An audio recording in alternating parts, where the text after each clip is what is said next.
Good afternoon, my friends. This is Paul, and this is the moment that you've been waiting for all year. Well, maybe not you. I have. I mean, on Facebook, it's been a tradition ever since 2011 that I list the best memories of the year, and now I'm following it up on YouTube with video games. So, these are the top 10 best 2020 Switch games that I have reviewed. So, unfortunately, The Last of Us Part 2 is not qualified. Though, if I had to give it a personal pick based on what I've seen, because I haven't actually played it, I would probably say best graphics. Because it does look really beautiful. And I think it really sets a standard for how games could look going forward. But The Last of Us Part 2, that's not Nintendo, and that's also a big controversy on its own. So let's move on. These are, well, they might not be as grand or majestic as games in yesteryear, especially when I look at my best games of 2019 list, but I still think they're all worth a play or a download, and one of them is a limited run, but hopefully Nintendo can overlook that and we can all just enjoy their games. So without further ado, let's start ranking. Number 10! Super Mario Bros. 35. I initially didn't think I would like Super Mario Bros. 35 that much when I first saw trailers and Let's Plays of it, because it looked like it's Super Mario Bros., which I've grown to like less and less as the years go by, and it's not even in the Super Mario All-Stars style, and it probably still doesn't let you go backwards. Spoiler alert, yeah, you still can't go backwards. But this is amazing!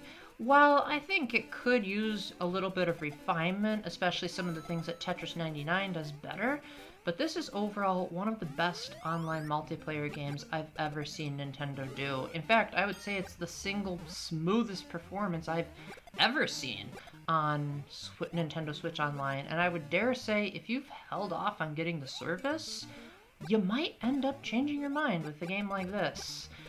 Now, admittedly, this is a very simple 1985 game that's just converted to Battle Royale, which is why it's so low on the list. But on the other hand, it's also tremendous value if you like the concept of a Mario Brothers Battle Royale. Also, it's free if you already have Switch Online, but it's also a limited run, which that's no fun. So maybe, I don't know, maybe we can start a rally called Free Super Mario Brothers, and maybe Nintendo will take notice of that more than they will of Melee. Number 9!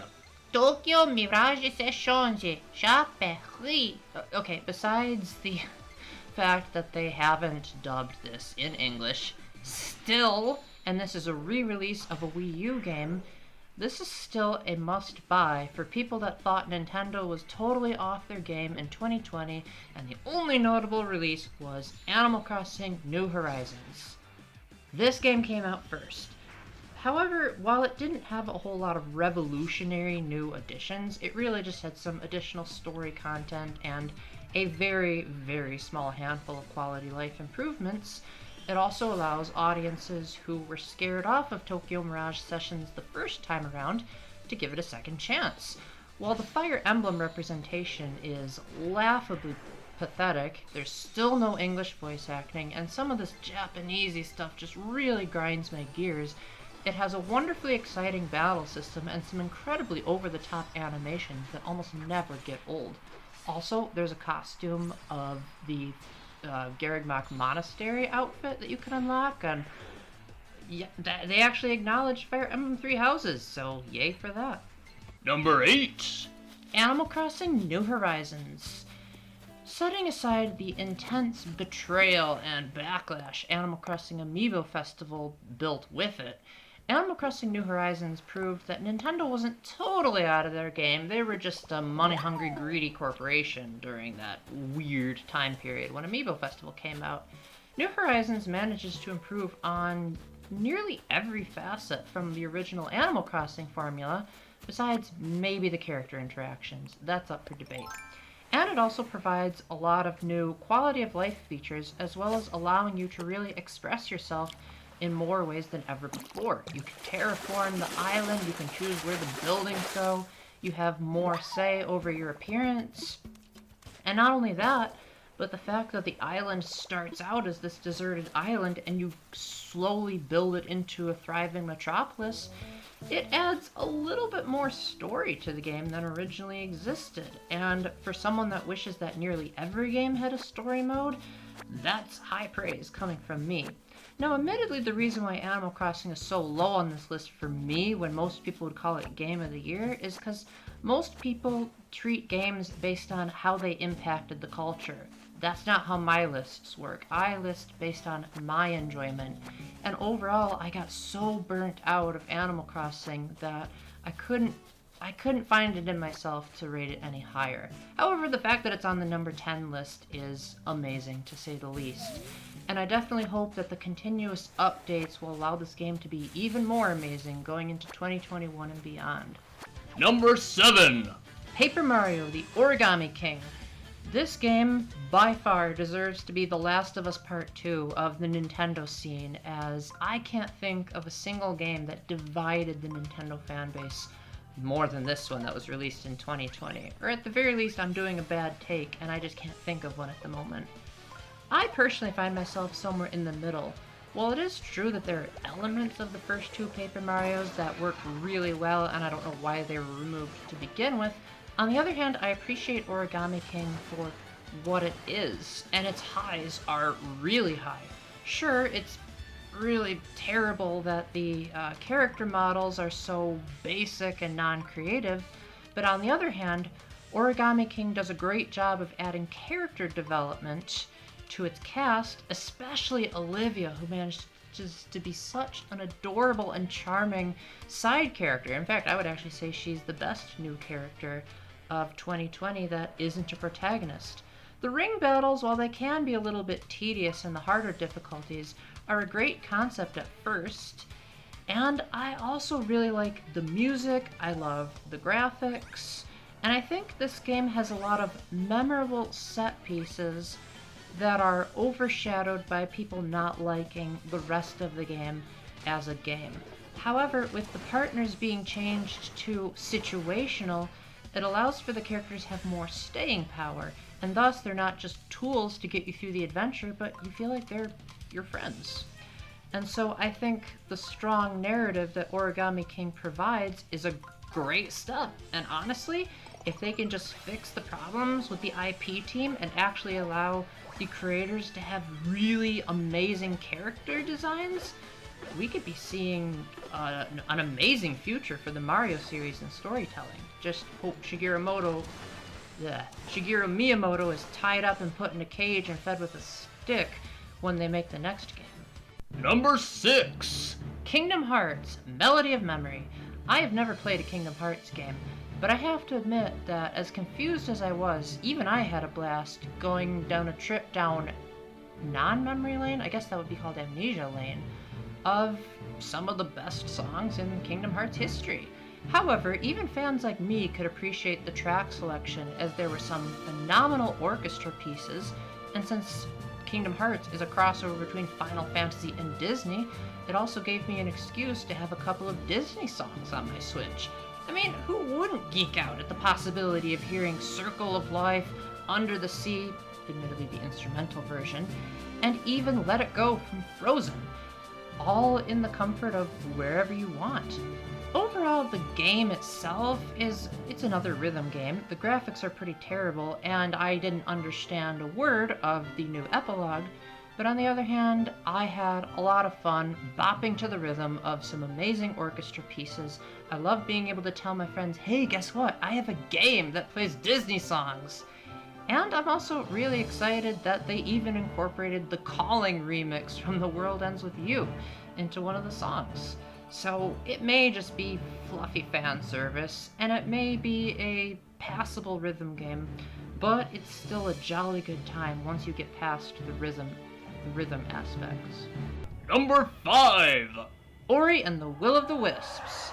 At this point in the list, pretty much all of these upcoming games I considered as Game of the Year for such a long time, and it feels like a disservice to have to place any of them this low, as Will of the Wisps is one of the best platformers I've ever played. It's gorgeous, it has absolutely breathtaking music, it controls well, and it fixes nearly every issue I had with Ori and the Blind Forest, with the exception of it doesn't have the cool behind-the-scenes options that the first one does. Ori and the Will of the Wisps, however, suffers from one major problem, and that's the constant crashes, and every time I opened the menu, it made me fear that the game would crash on me. However, if you can look past the technical issues, Will of the Wisps manages to be an amazingly good platformer that actually has a somewhat understandable story this time around, and you actually feel for the characters this time. Hopefully, you will play this after they have patched it out, but if you can tolerate crashes, then you're in for a wonderful time if you're a fan of games like Donkey Kong Country Tropical Freeze and, speaking of platformers, Number 4. Evergate. Nintendo ought to be absolutely ashamed of themselves compared to this masterpiece of an indie game, whereas they can get away with charging $60 for new Super Mario Bros. U Deluxe or pump out Jump Rope Challenge and get a pass by the critics because it's made by Nintendo and Nintendo can do no wrong. Evergate comes along and shows that a debut platformer can be just as great as, if not better, than some of Mario's greatest outings. The main character, Key, has the ability to shoot a ball of energy between herself and these orbs. And the orbs give her different abilities depending on if she can shoot between them and a white surface. So for example, the red orbs cause her to shoot flames, the yellow orbs cause her to rocket into the air, and overall the levels most of the time are really short and bite-sized, giving this kind of a, hey, we know that the 3DS is dead, so we're gonna respect its legacy type of vibe. The graphics are relatively subdued, but they get the job done. And in addition to that, Key just has this nice floaty feel to her that feels really great in a platformer. Also, I really hope my audio mixing of this footage did well, because if you haven't noticed, the music in this game is out of this world spectacular. And I'm not just saying that because the composer actually responded to my original review. Like, I legitimately have thought that since the beginning, and if there's one soundtrack I'm actually going to buy with my physical money, assuming I don't get it as a Christmas present, it's definitely going to be this one when I have the means to. But even if it wasn't for the amazing soundtrack, Evergate deserves to have a place in history as a finely tuned platformer that isn't content with just doing what everyone else does and isn't afraid to step in a bold new direction with its soul flame. So with that, again, this is the game that I have debated on Game of the Year for so long, but sadly Evergate wasn't the only great game to come out in 2020. Still, number 4, guys. Give yourselves a pat on the back, Stone Lantern Games. Number 3. A Short Hike. This was actually the game that I thought would be my game of the year ever since I reviewed it. With my stupid 2020 scoring system, I actually gave this a perfect 20 out of 20, with the only gripe that I had being that the inventory management was slightly clunky, but even 10 out of 10 games have flaws. So it was a really, really tough call this year. But in the end, number 3 was suitable because A Short Hike manages to fill the void of my love of exploration-based games. However, whereas games like Skyrim featured annoying mechanics such as not being able to climb up mountains or really boring dungeon design, A Short Hike starts on a high and stays that way, no pun intended. You control a bird named Claire who gradually gets more and more feathers to help her travel higher on the island, which adds a sense of both horizontal and vertical discovery. Not enough adventure games have that. And it's also very open-ended and open world. There's not too much of a story, but there's just enough to give you a motivation to finish the quest. It also has kind of an Animal Crossing vibe with the good-natured dialogue of the other characters, and there's no way of dying. There's not really any penalty system whatsoever besides just, I guess I have to try again. So I kind of wish that the Animal Crossing series itself would take this direction, because I would love for a more structured approach to exploring an island. Oh, I hope they didn't just copy New Horizons. Number 2. Hyrule Warriors: Age of Calamity. The game that I don't think anyone saw coming, as I cannot think of a single leak that predicted this. And good, because I hate looking at leaks. I've been a huge sucker for the Hyrule Warriors franchise ever since the beginning, and I have purchased every version of the game so far. So it's not a surprise that this would be rated so high on the list. It's not only a huge improvement in Hyrule Warriors standards, but it also improves on a lot of the elements of Breath of the Wild and manages to turn it into a new gameplay genre. The graphics aren't as realistic as Definitive Edition, but in every other way it redefines the structure and also provides a canonical storyline in the Zelda universe, but from a different gameplay perspective. The voice acting is noticeably better than it was in Breath of the Wild. The music is absolutely phenomenal, and there's even an in-game soundtrack player. And it also proves for exciting speculation on how maybe this game will end up changing the narratives of Zelda games going forward. And it's also a heck of a lot of fun. It may be repetitive to some people, but I am not one of those people, and this is my list, so it's number 2, baby. Number 1! Xenoblade Chronicles Definitive Edition. The game that I never even knew I wanted. But man, was it a tough journey to finally finish Xenoblade Chronicles. I have been trying to get through this behemoth of a game since it came out on the Wii, and there were just always a downside to the version I chose to play. Then Definitive Edition came along and managed to be well deserving of its Definitive Edition title. I mean, where do I even begin with how much I love Xenoblade Chronicles? First off, it's this giant, amazing world to explore, especially this brand new Bionis' Shoulder in the Future Connected epilogue. The music is phenomenal, and on top of that, they even remastered most of the music to make it double phenomenal, if there's a word that's better than that. The voice acting is spectacular, the story is amazing, and the graphics make the world even more fun to explore than it was on the Wii, with this game taking up maybe more than half of my captured photos on the Switch. I know that it's kind of weird to rate a game that's essentially just a remake of a 2010 Wii game so high on the list, but on the other hand, because it was so hard for me to get to that point, I could really appreciate what I was missing, but now see it in the way that it should have been all along. Overall, it gives me chills just revisiting some of the stellar moments in the storyline and how the Australian actors nailed it. And this could set a new standard for English voice acting in video games if Nintendo of America is going to be stubborn in their localization in the future.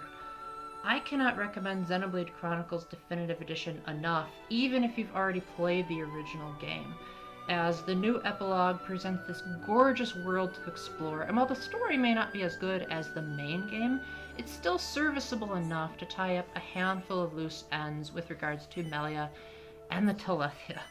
So with that, I'll let King K do the rest of the talking, as he just did a fantastic essay on why he believes Xenoblade Chronicles is a masterpiece.